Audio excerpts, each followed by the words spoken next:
What is up, everyone? Welcome back to another episode of Check the Kick. Sherdog.com is the website. There's the sign. I'm the host, Devin. We are back. I did take a week off last week. I ended up having to work late. Unfortunately, Sherdog is not my full-time gig. And we had some issues going on, so I had to stay late at work last week when I was going to record. That's neither here nor there. We're back with another episode coming off of UFC London. Looking at UFC Mexico coming up this weekend. Pretty dope card on both ends, front and back. We're going to run through the show. Typically, I don't know if we're going to do 3 fights per segment. It might just be 2 and 2 because after the main event, this past card kind of fell off. And unless you guys want me to talk about Puja Tomar and Shana Bannon, I don't really want to talk about Puja Tomar or Shana Bannon, even though that was a funny fight. We're going to just jump right into the main event of UFC London. Sean Brady, you know what, guys? I'm going to read my tweet. I'm going to read my own tweet right here. Dev Goes Fishing. Please, none of you guys that listen to the show freaking follow me on Instagram or Twitter. I don't think. Maybe Ninja Kitty. But pull up, shoot me a DM, talk some crap to me, please. Tell me when I'm wrong because I'm wrong a lot here. But follow my tweets because I tweet on fight night sometimes, and sometimes it's funny, and most of the time it's dumb. Sean Brady just dog walked Leon Edwards in his backyard. An absolute outclassing by Sean. Really impressive win and his best performance yet. That got a whopping 2 likes and 1 comment. Doing big things on the Twitter machine. Also, Bilal Muhammad was fucking hilarious this past weekend on Twitter. I'm not going to go read all his tweets, but that shit's funny. Yeah, Sean Brady pulls up to London on semi-short notice. He had about like a 4-week camp. And whatever version of Sean Brady that we've got right now, yeah, in my opinion, I think he should be higher ranked than Shavkat Rakhmonov. I think he is the better fighter today than Shavkat Rakhmonov. Someone's going to freaking like that. I'm just setting myself up to catch not even strays. Like people are going to be coming for my head with that statement. But yeah, what he just did to Leon Edwards, like he just effed him up. Like he went to London, went in his backyard, and there is no more excuses for Leon Edwards. I asked a question in the Sherdog Slack if any of my fellow Sherdog associates are listening to this. Thank you for listening. Thank you for everyone that's listening. But I asked a question in the scoring chat. Not the whole Sherdog staff is not in the scoring chat, but it's the scoring chat that we use for the live scoring during the events. If you go to the Sherdog's Twitter machine, whoever is running the Twitter for that night is consistently posting the scoring. I do some of the live scoring for them sometimes when I'm called upon. But I posed a question, and my question was, is Leon Edwards, based off of his skill sets and who he is as a fighter, is he an overachiever or is he an underachiever? And I did not relinquish my opinion when I asked that question. I will relinquish my opinion momentarily. But this performance to me kind of solidifies the way I've always felt about Leon Edwards. And he's from the UK. He's English. His Kamaru Usman moment was awesome, but I've always labeled him as an overachiever personally because he just, and this is a crazy statement because this dude held the belt, but like when I think of someone in MMA, in the UFC, in modern MMA at welterweight, like he doesn't have a champion's game. And what I mean by that is he is very, he is really willing to just be lackadaisical in fights. Okay, so when I think of a champion's game, I'm going to use the perfect definition of that, Marad Davalishvili. When I say about him having a champion's game, it's not because, you know, he's a high amplitude wrestler and he's got incredible stick-to-itiveness and he's got this incredible cardio and pace. Each champion and each person, depending on their skill sets, always going to have like a different game. Of course, there's no one specific champion's game. But when I say a champion's game, I mean like he is put together to win a title and defend a title. Like Islam Makhachev or all the past champions, like they've got a champion's game. They're very well rounded and they use their skills to the best of their abilities. And that's just like not Leon Edwards, and that's never who he's been. Like as a world champion, you shouldn't need you've got to pull it together. You're letting them bully you. Son. Like you shouldn't need those speeches in every fight. That's like a once in a moment, like Teddy Atlas, we're firemen type of thing. Like, you have that moment once.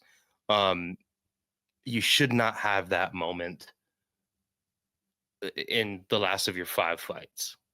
Like in the last like 3 fights, he's had you got to pull it out of the fire. The Usman fight, the Bilal fight, and this fight. Like, bro, you were just a world champion. Like, you just lost your belt last fight. Why is your coach having to give you these inspirational speeches? He's also just very lackadaisical, where MMA in 2025, like, you can't just take off in-fight moments. You can't take off transitional moments. You can't only fight your fight. And that's what I mean about him, like, not having a champion's game, where, like, he's developed very good skills. Like, he's got good ground and pound. He's a good striker. He's got good elbows in the clinch. He's pretty good on clinch breaks. He's got good ground and pound. He's actually got good back control when he takes someone's back. Like, you go look at the second Usman fight. In the very first round, he takes Usman down, takes the back with the body triangle. Like, he looked fucking good.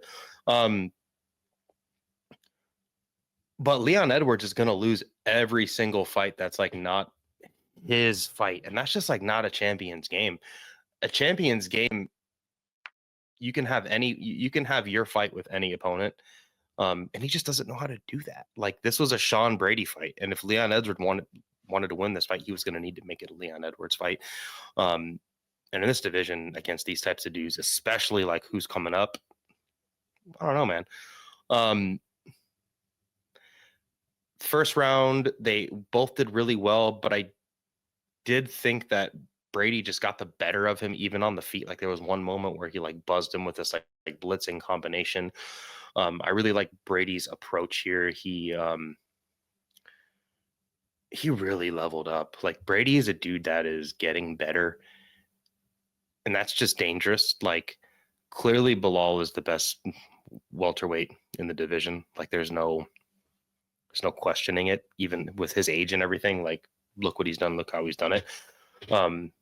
It was in 2022, but like Bilal knocked this dude out. And I know people hate on Bilal, but like Bilal's also just like one of the best fighters in the whole organization, point blank, period.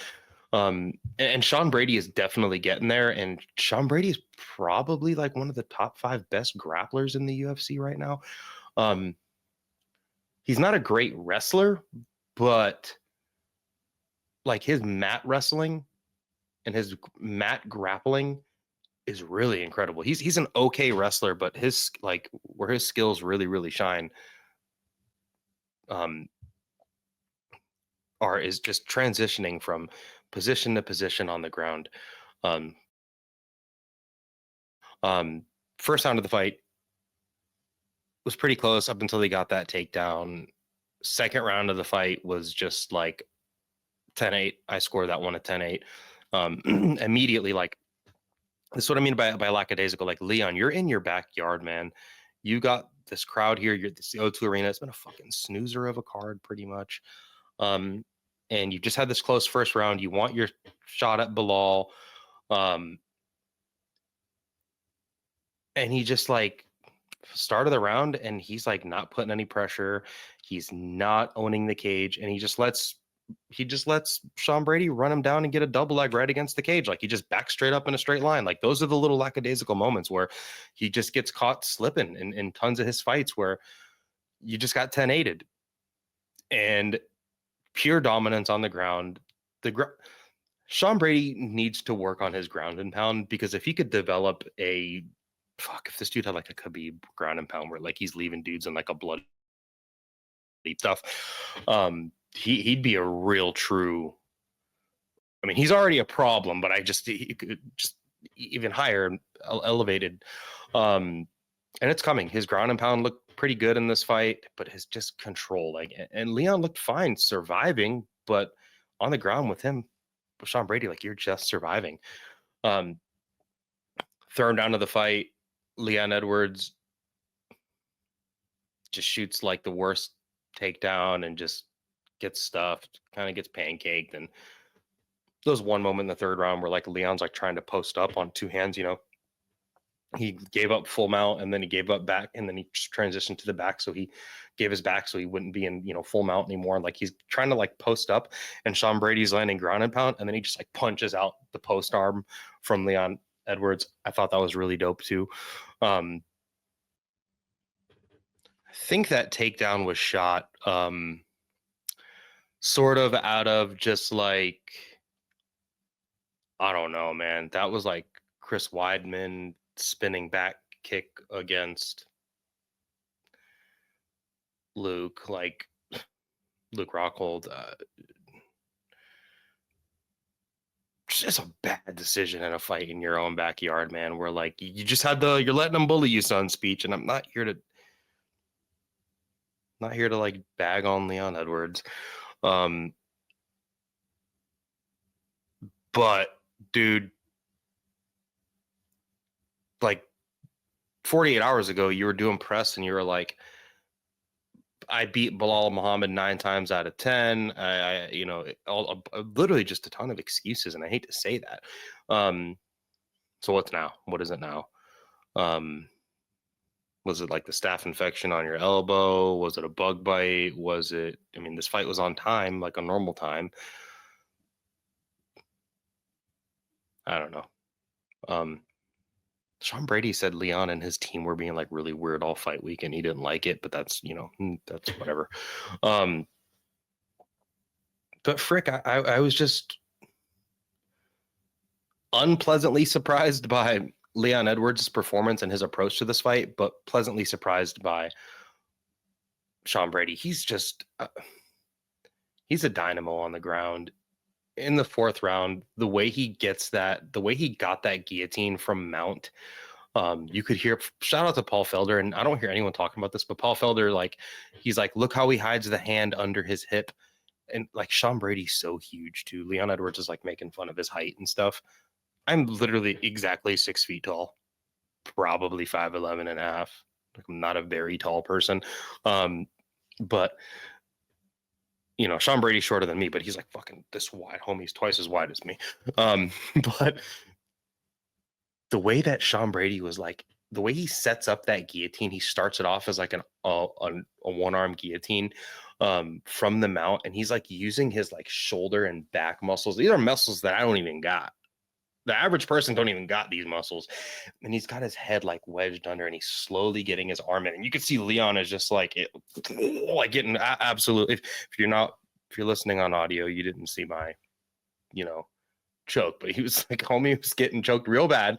And Paul Felder's like, oh, it's done. Like before the second hand was even in or gripping, like Paul Felder's like, this choke is done, because it probably has happened to him 100 times in the gym.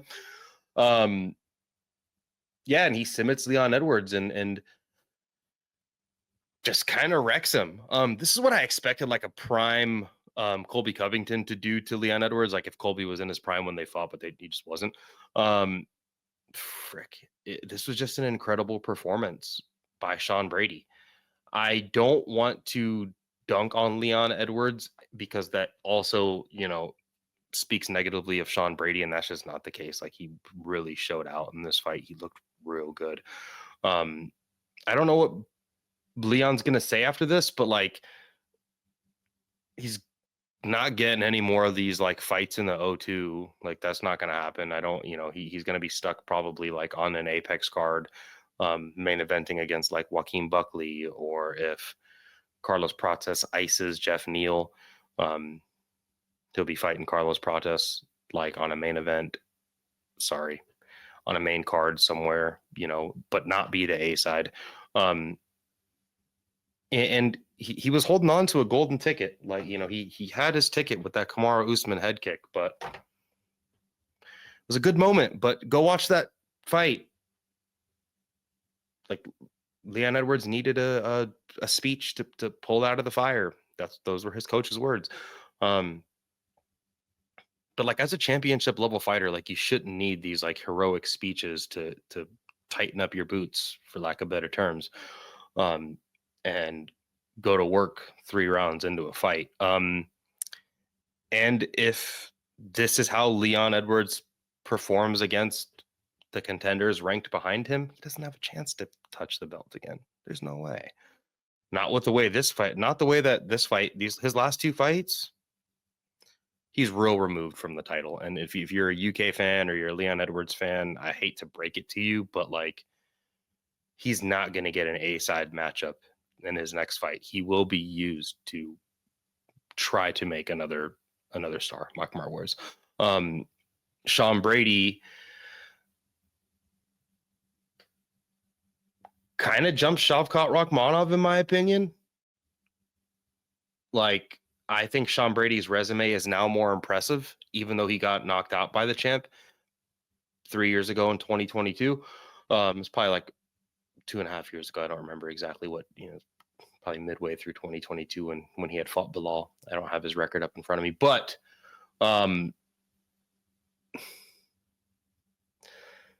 yeah, it's too bad he's not, just pull JDM, right? Like I'd rather see, at this point, he's more deserving than JDM. This is my opinion. I think he's more deserving than JDM as well. And I think his next fight should be for a title. Whether Shavkat Rakhmonov gets the shot before him, I think he should just maybe wait at this point. Unless they give him another big opportunity, like if they give him a Shavkat Rakhmonov fight to headline some sort of card on the road, F it, dude, take it. Because then there's not that, you've not only like you've painted your name on the wall, dude. Like you're there. Really, really good performance from him. Super impressed. And if you're a Leon Edwards fan, concern. We're going to move on to the co-main event of UFC London. We had Carlos Ulberg defeating Jan Blachowicz via unanimous decision. I believe it was unanimous. In a really, really, really close fight that like a 42-year-old Jan Blachowicz that took a year off and had 2 shoulder repair surgeries looked actually pretty damn good in. But it was actually kind of not a great fight. I kind of thought Jan Blachowicz won, but I'm also called Check the Kick. And a big part of why I call my show Check the Kick is because people like Jan Blachowicz's ability to smash the kicks and check the kicks. And it's just dope. I find it really cool. I will always respect and love Jan Blachowicz for his ability to just say F it and go shin to shin with kicks and like crush tons of dudes with it. Just impressive and kind of just cool. But yeah, I just thought Jan did the better work with the kicks. The boxing was close. The fight was really, really close in general. Ulberg's kind of little slappy kicks, I guess. Maybe the judges thought that was better work. I don't know.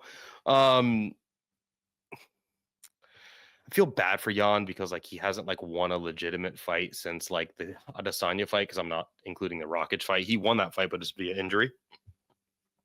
But like he's competed against everyone they've put him in with. Like he arguably beat Alex Pereira where he lost via split decision.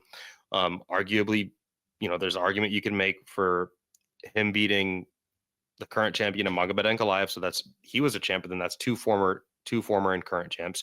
Where that fight went to a split decision. And then now you've got this fight where it's just like, there's another one where it's like, damn it, Jan. If you can just do a little bit more. If you can do just a little bit more.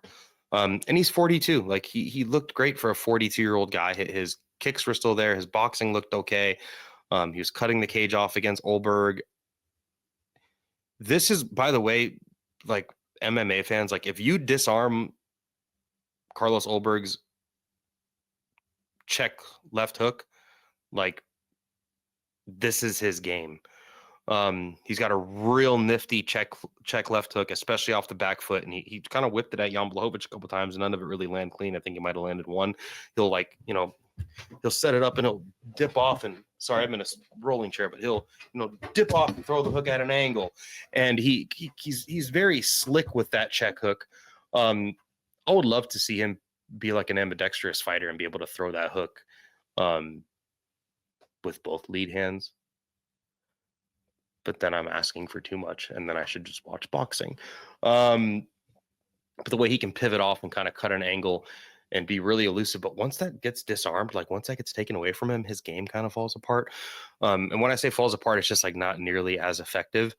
But Carlos Ulberg won this fight. He's on like an 8-fight win streak. He's undefeated in the UFC besides his first fight in the UFC where he was super, super green, where he got knocked out by Kennedy Nzechukwu in a brawl. Kennedy's now up at heavyweight. And Ulberg is going to be very highly ranked. And I don't think this warrants a title fight. Like, this fight was so close that, like, if they don't rematch, which they won't, he's going to have to fight in a number one contenders fight. I think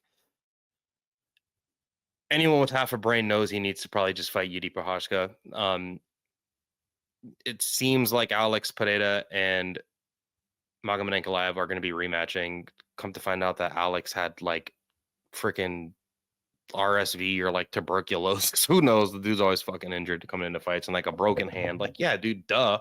You know, what the hell are you fighting Magomed Ankalaev with like a respiratory infection and like a broken, like, dude, why didn't he punch in this? Oh, he's got a broken hand. Like, dude, you like, okay, whatever. Carlos Ulberg should fight Yuri Prochazka next. And then Jan Blachowicz should probably fight the winner of, I think, what is it, Krylov and Dominic Reyes. You can fight the winner of that fight if it's Krylov. Maybe the UFC wants to put him in a Dominic Reyes rematch. I don't know about that, especially the way that the first one went. And there's options for him. Like, he could fight Volkan Oezdemir. He could fight the winner or the loser of the Roundtree Jamal Hill fight. So there's options still out there for Big Jan. And it's just sad to see him lose like this. Jan Blachowicz has got such a cool story. Like, he's an overachiever, totally an overachiever, and he's pretty damn good. Last fight we're going to talk about. We are going to talk about Kevin Holland defeating Gunnar Nelson in the most Kevin Holland fight ever. Kevin Holland, he's definitely better at welterweight. He seemed like he was actually taking this fight seriously. He seemed like he needed to win. I don't know if his coaches were like, hey, dude, you got to win at least one out of every 4 fights if you're going to be fighting 4 times a year. Like, you got to win one of them. Kind of joking, but I'm not. Kevin Holland 2 years ago was my Sherdog pick for the 2024. So we picked it at the end of 2023. For our MMA draft pick, I was like, he's fighting well. He's being consistent. You know, that's when he was like knocking dudes out at welterweight, like Tim Means and stuff like that. But man, for a while, I was like, I'm just done with Kevin Holland. I'm done talking about Kevin Holland. And here I am talking about him again because he won and he looked okay. He's an underdog coming into this fight, had the most Kevin Holland fight ever, gives up takedowns. He looked serious about defending them. There was that moment where he was stuck in a Kimura and he just like picked up Gunnar Nelson the way that you'd like go to a gym and like pick up like a 40-pound dumbbell or a 50-pound dumbbell and just kind of like hold the thing. It's all you can barely do to it, you know? Picks him up like a dumbbell. I would have spiked Gunnar on his freaking head. I wasn't even in the chat. Like, he needs to spike this dude on his head, but he didn't. Drops him with that 1-2. Like, Kevin Holland at range. First off, Kevin Holland does not listen to Check the Kick, but I really hope he does. And if he does, dude, get away from your MMA gym for 6 months and just go to a boxing gym. I know everyone's like, what do you mean? He needs to learn his wrestling. Kevin, whatever grappling you think Kevin Holland is going to get better at, it's never going to happen. Like, I've come to that realization way long ago. The Jacare fight was the worst thing that's ever happened to him because in that fight, he probably found out that he can, you know, lose an exchange on the mat, but like pull a rabbit out of the hat. And like, dude, that's why it's the rabbit out of the hat. Whatever. Go to a boxing gym because someone that's like 6'4" at welterweight with like good fucking power and good durability, And a good range boxing game, when it's at range, should not be punching himself into the clinch in 75% of the exchanges. Like he's throwing a 1-2 cross and he like forces himself into the clinch. He had multiple head clashes with Gunnar Nelson. If you remember his Kyle Daukaus fight, he's always getting into these clashes of head. Dude, you're 6'4" at welterweight with a good boxing game, but he's like not a rickety, willowy, skinny dude. Like, yeah, he's very skinny, but like he's not underpowered or weak. Like, dude, he needs a fundamental boxing game.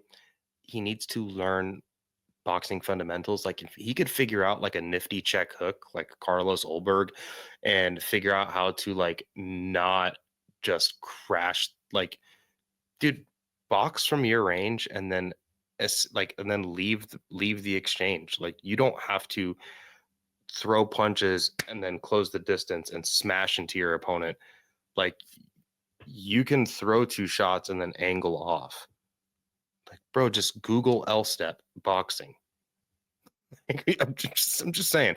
Like he needs to work on his fundamental boxing game. If he gets his fundamental boxing game elevated, like look what he's done to Joaquin Buckley and a bunch of those dudes. Like he's got a mean 1-2 cross. He's got good power. If he learned variety and he learned angles and he learned how to back foot counter punch a little bit better, because he's actually pretty good at that. He does not like just be like a Sean Woodson, man. Down at 145. Guys are like the same person. Just be like him. Like you don't. Every boxing exchange does not need to lead into the clinch, and that's all I got to say about Kevin Holland. You hear Gunnar Nelson several times in this fight was very active and pretty good off of his back, threatening submissions, threatening damage. He did get out of that head and arm choke in the last round as well. That was really impressive. So good win for Kevin Holland. What should he do next? I don't think like, dude, I work for a pretty big corporation. I don't want to show my hand. I don't want to tell you guys what I do or what I do. Is I keep my personal life private. But like I like when people care about their job and like want to perform well at their job. Like I find that significantly important. I'm going to take a sip of water. When Kevin Holland is fighting at middleweight, he doesn't care about his job. When Kevin Holland is fighting at middleweight, he's that dude. Everyone's got that dude that just shows up to work for their paycheck and then just dips out, does fucking bare minimum. And that's what Kevin Holland's going to do at middleweight. At welterweight, I don't know if it's the grind of the camp, the grind of the weight cut, but it just seems like he takes fighting more seriously at welterweight. So like his team around him needs to say, hey, bro, instead of fighting 4 times a year in 2 different weight classes and not always getting your fight bonus, we can make the same amount of money and do 2 training camps, but we're just going to make sure you get your show money and your win bonus. And we're going to try to make sure you get that fight night bonus like you got this time. That's what Kevin Holland needs to do. Who does he fight next? Give him someone that's like a hair. Give him the winner of the Nicholas Dalby and Randy Brown fight. I would love to see him fight either one of those dudes. Him and Randy Brown are like, you know, let's see what can happen there. And Gunnar Nelson, I don't know. See you in a year. That wraps up the first segment of the show. Out with the old. We're going to move right to in with the new. I know I've been skipping the middle segment of the show, but like, what's hot? Men's welterweight right now. There's a lot of cool stuff going on right there. Number one, I'm a little strapped for time. Number two, I don't think that there's anything super imperative enough that's going on besides the fact that Cain Velasquez just got sentenced to 5 years in prison, but I think 3 of them were already served. I'm not going to voice my opinion on that, but what happened to his child is terrible, and the person that did that to his child should be buried under the prison forever. That's my opinion. We're going to talk about UFC Mexico City. We're going to talk about 2 fights. Co-main event, I'm like not too gassed on for whatever reason. Like Torres and Dober. Manuel Torres is pretty fun, but he just got iced in his last fight. And something in common between last fight, last card, and this card is one camp. And we're going to talk about Joe Pyfer taking on Kelvin Gastelum. Joe Pyfer is a huge favorite. He is a minus 550 favorite. Kelvin Gastelum is coming back at plus 375. So Kelvin Gastelum is back at middleweight. fighting Joe Pyfer. This is a funny fight, guys. Joe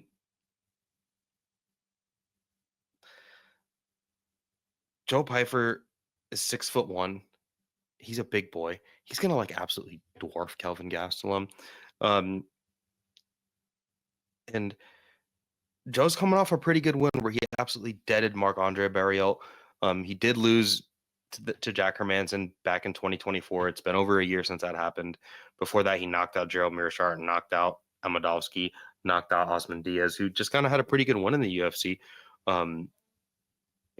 He's got tons and tons and tons of finish wins, like but most of his wins are via finish. Kelvin Gastelum, if you're listening to this show, you know who Kelvin Gastelum is. The dude's fought for the title against Israel Adesanya, or interim at that point, against Israel Adesanya. That was the highlight of Gastelum's career. But he's had other good moments, you know. He had a close fight with D-Rod that he kind of like missed weight for, and he should have just lost that fight because of the weight issue. Before that, he got Kimura, and Sean Brady is like, I heard that Sean Brady actually made Kelvin Gastelum walk to London because he piggyback rode him all the way there. Had a really close fight with Chris Curtis. That like head clash thing was weird, but he lost to Jared Cannonier. Robert Whitaker beat him very cleanly. He beat Ian Heinisch back in 2021, but before that, he lost to Adesanya, lost to Darren Till. He got heel hooked by Jack Hermanson. Those 3 losses in a row. He beat Jacare Souza via split decision, but like his last like real good like show out win was actually against Michael Bisping back in 2017, where Bisping had just lost the title. One-eyed Bisping lost the middleweight title and took this fight on short notice and got iced. You know, there was a time where he was like the old dude killer, when he was like knocking out Tim Kennedy, beating up Johnny Hendricks, beat Nate Marquardt. But in between those, like he missed weight against Tyron Woodley and lost that fight. And, you know, he got beat and lost a splitty to Neil Magny, even though it was 10 years ago at this point. He's been on the roster for 10 years.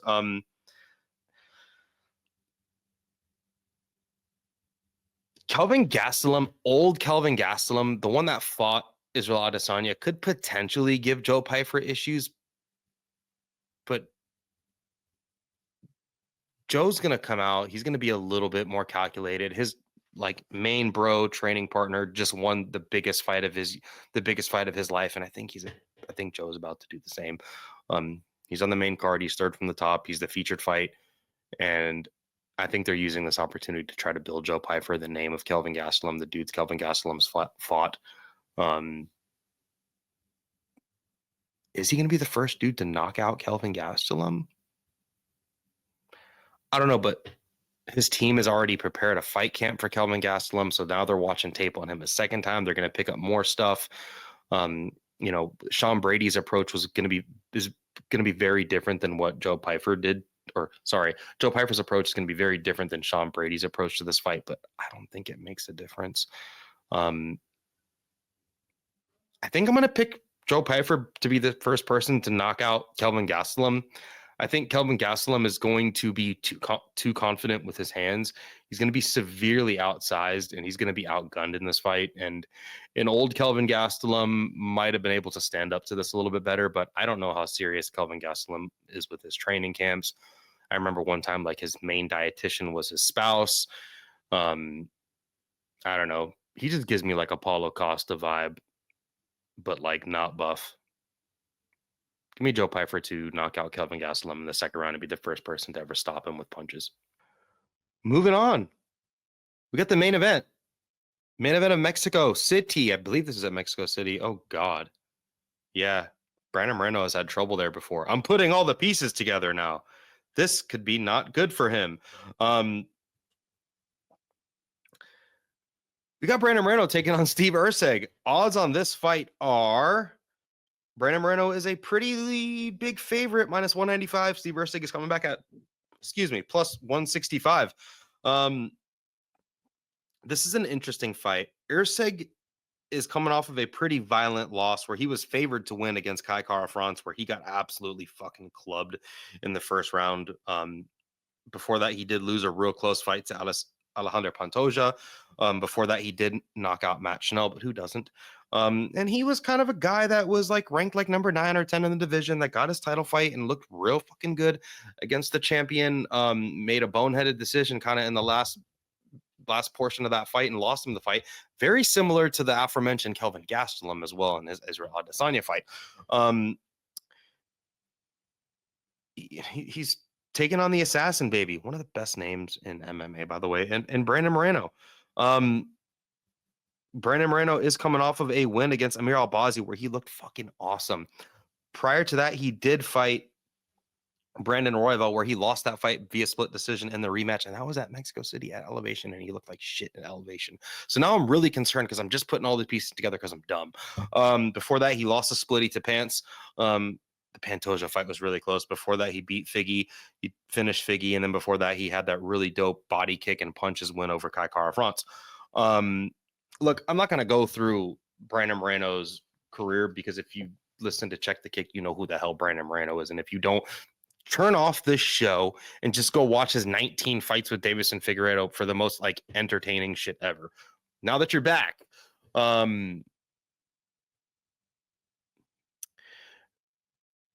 Steve Erceg is a tidy boxer. He's got decent power, a really good check hook, a really good lead hand, and that's not, you don't see that often. That's why Dustin Poirier has been able to eat tons of dudes alive, because he's got a really good lead hand. That's not the only reason why, but that's just one of the many reasons why. Good grappler himself. Like, he came into the UFC as a grappler, but he's just become a very tidy boxer with like good accuracy and good power. And he himself is a good grappler, good scrambler. He, you know, survived a lot of positions with Pantoja, who's probably the best grappler in this division. Even if Muhammad Makayev is on the roster, I still think Pants is better. Brandon Moreno, though, this is like a anything you can do, I can do better kind of thing. And it's more of, now I'm just thinking about where Brandon Moreno is in his career. Like, is he, you know, he talked about retirement, and then he came back and looked fucking awesome against Albazi and just absolutely pantsed Albazi. Not Pantoja, but absolutely like pulled his pants down in front of everybody, made Albazi look like he didn't belong in there with him. Erceg is a better fighter than Albazi all around. He just has a better game for men's flyweight. But Brandon Moreno is just like the better boxer with also an incredible lead hand. He actually, his right hand he's not very good with it. He's a jabs, and like his jab and his hook, his lead hook, punches to the body, even though it's a good lead uppercut, which I don't like to see. But, and then his scrambling and his just tenacity is just, he's even more than Erceg. If this is the Brandon Moreno that showed up to fight Kai Kara France, or, you know, showed up to fight Amir Albazi, or showed up to fight any of those Davison Figueiredo fights, he should kind of, I don't want to say win this easily, but just like be the better fighter and win clear rounds against Erceg. But I'm just concerned on where he's at mentally. I just don't see how Erceg, if Brandon Moreno is even fighting at 95% of the best Brandon Moreno, which is 95% Brandon Moreno is better than 95% of the flyweights. I'll tell you that. Yeah, I just see, I'm struggling to see where Erceg is going to have success. He may be a more tidy puncher than Moreno, but he doesn't have the volume either. Like in those in the pocket exchanges, like, you know, if you watch the Matt Schnell fight, they'll meet each other in the pocket, and he will fire on the half beat and punch with his opponents. But he may catch Moreno once with that. But Moreno's going to force that pocket exchange like 5 or 6 times and probably win him 4 of the times. I think he's the more powerful dude, and I think he just has the higher volume. Scrambling, I think he's the better scrambler. When I look at Erceg and I look at Moreno, I think Moreno can do all the stuff that Erceg does, but just like with more tenacity and just vigor. I don't know another way to say. Like, he just seems to be the dude. Like, this is a very childish term, but Brandon Moreno is just like Steve Erceg on crack. He just like does it.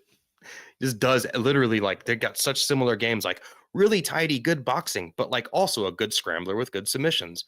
Well, I just don't see how Erceg capitalizes on like a Brandon Moreno mistake when Brandon Moreno throws so much volume out there too. He like fights like a stray cat, dude. Like he's just it's fun. I love watching Brandon Moreno fight because he's really talented, really skillful.